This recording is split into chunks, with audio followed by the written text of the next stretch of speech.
বন্ধুরা আজকে বানাচ্ছি কাতলা পোস্ত। লবণ, হলুদ আমি এখন মেখে নিব। কড়াইটা বসিয়ে দিব। কড়াইতে সরষের তেল দিয়ে দিব। সেটা ভেজে নিব। পোস্তটা বেটে নিব, সাথে কাঁচা লঙ্কাও বেটে নিব।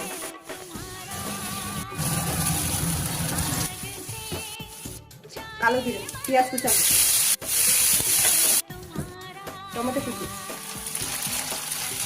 পোস্ত, কাঁচা লঙ্কা বাটা, স্বাদ মতন লবণ, হলুদ,